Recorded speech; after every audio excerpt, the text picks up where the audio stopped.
Imagine spotting a ship in the middle of the Atlantic Ocean. Her sails are set, but slightly torn. She is moving erratically, steered only by the wind. You signal her, but there is no answer. You board her, expecting sickness or death. Instead, you find silence. On December 4th, 1872, the Mary Celeste was found drifting 400 miles east of the Azores. The cargo was intact. The captain's bed was wet but unmade. A 6-month supply of food and water was still in the hold. But the 10 people on board, the captain, his wife, their 2-year-old daughter, and 7 crewmen, had vanished into thin air.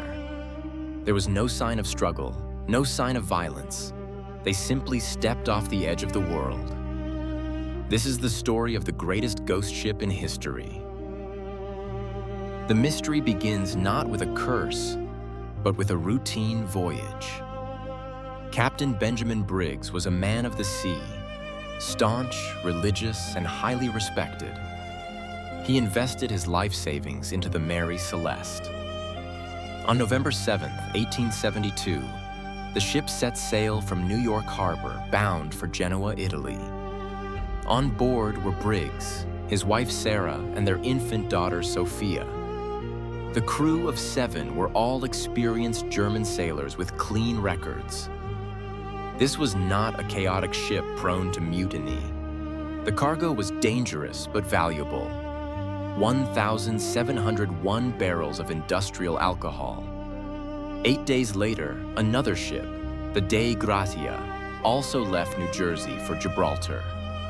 Its captain, David Morehouse, was a friend of Briggs. They had dined together before departure. Morehouse didn't know that the next time he would see his friend's ship, it would be a floating tomb. For weeks, the Mary Celeste battled the Atlantic. The last log entry was made on November 25th. It reported their position near Santa Maria Island. Everything seemed normal. But somewhere between that entry and December 4th, panic struck. A panic so absolute that experienced sailors abandoned a seaworthy vessel in the middle of the ocean. December 4th, 1 p.m.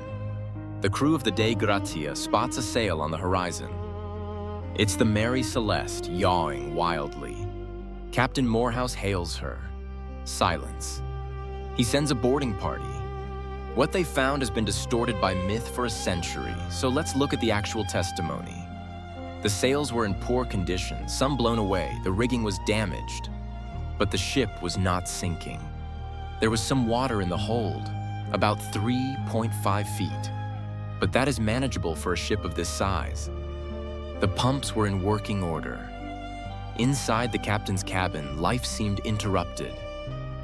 Toys of the child were put away, but the bed was wet. The logbook lay on the desk. However, crucial items were missing: the sextant, the chronometer, and the ship's papers. Crucially, the single lifeboat was gone. The most chilling discovery was a frayed rope trailing in the water behind the ship. It suggests the lifeboat was launched and tied to the Mary Celeste, perhaps waiting for a danger to pass. But the rope had snapped. Imagine that moment. 10 people in a tiny open boat, watching their large, safe ship drift away from them in the wind, severing the only line connecting them to life. They were left alone in the vast, cold Atlantic. Why leave a safe ship? The inquiry in Gibraltar suspected foul play. Theory 1. Insurance fraud or mutiny. The prosecutor suspected the crew got drunk on the cargo and killed the family. But the alcohol was denatured, poisonous to drink, and there were no signs of violence. Theory 2. The seaquake or waterspout. Did a sudden natural event terrify Briggs? A seaquake could cause fumes to escape, or a waterspout could make them fear the ship was capsizing. But the ship suffered no structural damage. Theory 3. The alcohol explosion. This is the most scientifically probable theory. The cargo was raw alcohol. In the heat of the Azores, barrels could leak fumes. If Briggs opened the hold and a spark, or just the pressure, caused a flash explosion or a blast of steam, he might have panicked, thinking the ship was about to blow up.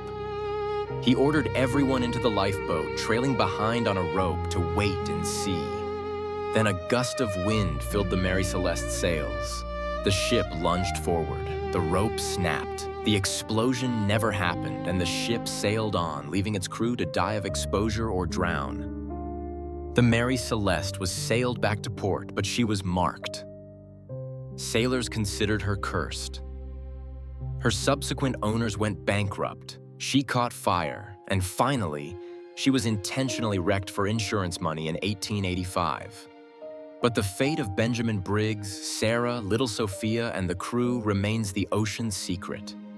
No bodies were ever found. Only the silent ship remained to tell the story of a mistake, a rope, and a horrifying drift into oblivion. What do you think panicked the captain? Was it the cargo or something out in the water? Leave your theory below. If you enjoyed this voyage into the unknown, like the video and subscribe to the Static Archive. Until next time, keep watching the horizon.